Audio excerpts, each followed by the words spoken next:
Al-Kisah diceritakan bahwasanya ada seorang pemuda yang tinggal dan hidup di daerah Samarkand.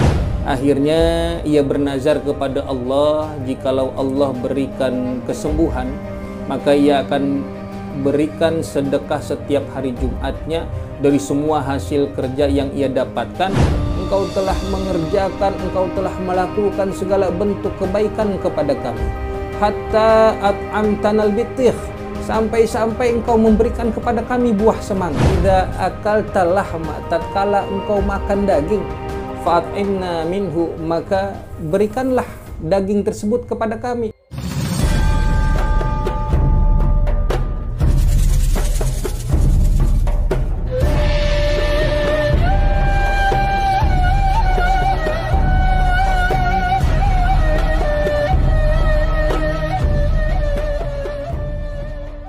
Assalamualaikum warahmatullahi wabarakatuh. Alhamdulillahirabbil alamin, wassalatu wassalamu ala asyrafil anbiya'i wal mursalin wa ala alihi wa sahbihi ajma'in, amma ba'du. Kaum muslimin muslimat jamaah channel YouTube Aswad Firmansyah, semoga senantiasa sehat afiat, panjang umur dalam taat ibadah kepada Allah, diberikan kemudahan, kelancaran dalam segala urusannya, dan juga tentunya diberikan keberkahan hidupnya, berkah dunia, berkah akhirat. Amin ya rabbal alamin. Al-Kisah dikisahkan di dalam kitab An-Nawadir yang dikarang oleh Al-Imam Asy-Syaikh Syihabuddin Ahmad bin Salamah Al-Qalyubi Asy-Syafi'i, yaitu pada bab fi fadli shadaqah fi yaumil jumu'ah wa 'alal mayyit, yaitu pada bab keutamaan sedekah di hari Jumat dan kepada mayit atau orang yang sudah meninggal dunia. Diceritakan bahwasanya ada seorang pemuda yang tinggal dan hidup di daerah Samarkand. Samarkand itu di Uzbekistan. Pemuda ini mengalami sakit yang amat parah, bahkan pemuda ini sudah pergi berobat kemanapun namun tidak mendapati kesembuhan dari penyakitnya. Akhirnya ia bernazar kepada Allah, jikalau Allah berikan kesembuhan, maka ia akan berikan sedekah setiap hari Jumatnya dari semua hasil kerja yang ia dapatkan, dan pahala sedekahnya ia berikan untuk orang tuanya yang sudah meninggal dunia. Singkat cerita, pemuda ini pun diberikan kesembuhan, diangkat penyakitnya oleh Allah Subhanahu wa Ta'ala, dan ia hidup dalam waktu yang cukup amat panjang. Lalu ia lakukan apa yang telah ia nazarkan. Dia berikan sedekah setiap hari Jumatnya dari semua hasil kerja yang ia dapatkan, dan ia jadikan pahalanya untuk kedua orang tuanya yang sudah meninggal dunia. Nah, pada satu hari, pemuda ini keluar dari rumah, berkeliling dari pagi sampai sore, namun dia tidak mendapatkan hasil. Dia tidak menemukan satu apapun yang ia bisa sedekahkan seperti biasanya. Pemuda ini pun langsung kebingungan. Pemuda ini pun merasakan galau. Lalu ia pergi ke rumah ulama. Ia pergi menemui ulama untuk meminta fatwa terkait apa yang ia alami. Ulama ini pun mengatakan kepada pemuda tersebut, "Ukhruj watlub kishral bitih." Keluarlah kamu dan carilah kulit semangka, waksilhu bil ma'i, dan cucilah kulit semangka itu dengan air sampai bersih. Wakhruj bihi, dan kamu keluar dengan membawa kulit semangka itu ala tariqi ahli rosatik, keluar ke jalan penduduk rosatik. Rosatik itu jamak daripada rustak. Rustak itu artinya bisa dikatakan satu kampung, kampung yang jauh, kampung pedalaman. Kemudian diperintahkan watrahu, dan kau lemparkan atau berikan kulit semangka tadi baina hamirihim, kepada keledai-keledai mereka, waja'al thawabahu liwalidaika, dan jadikan pahalanya untuk kedua orang tua kamu, fatakhruja minan nadar, maka engkau telah menunaikan, keluar daripada nazarmu.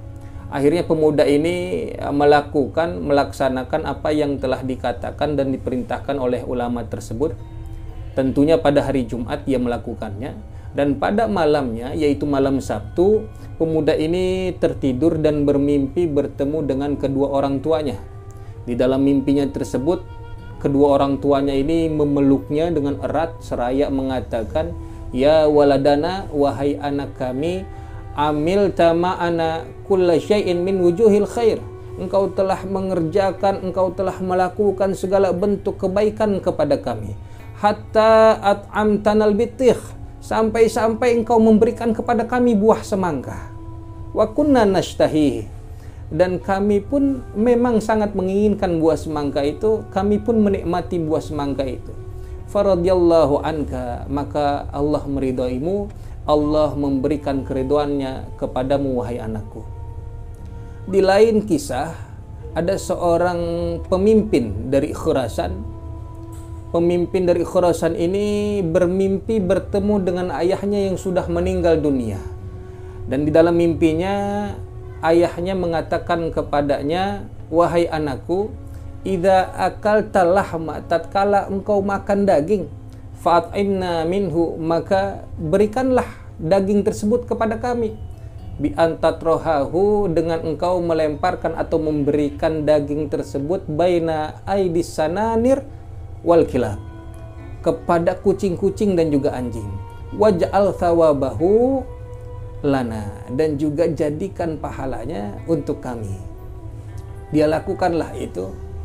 Maka dari kisah ini kita dapat mengetahui bahwasanya sedekah atau pemberian yang mana kita jadikan pahalanya untuk orang yang sudah meninggal dunia, itu pahalanya akan sampai kepadanya. Ahli kubur akan merasakannya, ahli kubur akan mendapatkan keberkahannya. Sebab para ulama pun telah sepakat, ittafaqu ala anna thawaba shadaqah, bahwa pahala sedekah idza ju'ila lil mayyit, jikalau dijadikan pahalanya itu untuk orang yang sudah meninggal dunia, wasala ilaih, maka akan sampai kepadanya. Bahkan di dalam kitab Al-Um yang dikarang oleh Al-Imam Muhammad ibn Idris Asy-Syafi'i, atau yang biasa kita kenal dengan sebutan Imam Syafi'i, di dalam kitabnya dikatakan pada bab shadaqatul hayy anil mayyit, yaitu bab sedekah orang yang masih hidup kepada orang yang sudah meninggal dunia. Akhbarana Rabi' bin Sulaiman, telah menghabarkan kepada kami Imam Rabi' bin Sulaiman. Imam Rabi' bin Sulaiman ini adalah murid daripada Imam Syafi'i. Beliau mengatakan bahwasanya Imam Syafi'i, gurunya, mengatakan kepadanya secara imla, yalhaqul mayyita min fi'li ghairihi wa amalihi, akan mendapati seorang mayit atau orang yang sudah meninggal dunia itu akan mendapati perbuatan-perbuatan atau pekerjaan dari orang-orang yang masih hidup. Apa saja itu? Yaitu 3, salatun. Yang pertama, hajjun yu'adda anhu, ibadah haji. Ibadah haji yang ditunaikan, dikerjakan, yang mana pahalanya untuk si mayit, maka itu akan sampai kepada si mayit. Dan yang kedua, wa malun yutasaddaqu bihi anhu au yuqda, dan harta yang mana ditunaikan, diberikan, disedekahkan, dan pahalanya untuk si mayit, pahalanya itu akan sampai kepada si mayit. Dan yang ketiga, wa du'aun, dan doa-doa, permintaan-permintaan kita mohon ampun kepada Allah untuk si mayit, maka ampunannya itu akan sampai kepada si mayit. Kita bacakan istighfar untuk si mayit, maka istighfarnya itu, ampunan Allah akan sampai kepada si mayit. Maka kita yang masih pada hidup, jangan sampai putus, jangan sampai lupa untuk terus mendoakan orang-orang yang sudah meninggal dunia, dari orang tua kita, kerabat kita, saudara-saudara kita, teman kita, semuanya, kaum muslimin muslimat, kita doakan agar Allah berikan ampunan kepada mereka, dan juga kita berikan sedekah yang mana pahala sedekah, apapun pemberiannya yang kita berikan kepada orang lain, dan pahalanya kita jadikan untuk orang-orang yang sudah meninggal dunia, itu semuanya akan sampai. Karena dikatakan innal arwah, karena sesungguhnya ruh-ruh itu yajtami'una fi kulli lailati jum'atin, setiap malam Jumat para ruh berkumpul fi manazilihim, di rumah-rumah mereka, wa yarjuna du'al ahya'i wa sadaqatihim, mereka mengharapkan daripada doa-doa dan juga sedekah-sedekah dari orang-orang yang masih hidup. Inilah yang bisa disampaikan. Mudah-mudahan kisah ini dapat memberikan manfaat kepada kita semuanya. Jangan sampai kita melupakan untuk terus dan senantiasa mendoakan dan bersedekah yang mana pahalanya untuk mereka yang sudah meninggal dunia. Wallahu a'lam bishawab. Hadaniyallahu wa iyyakum ajma'in. Assalamualaikum warahmatullahi wabarakatuh.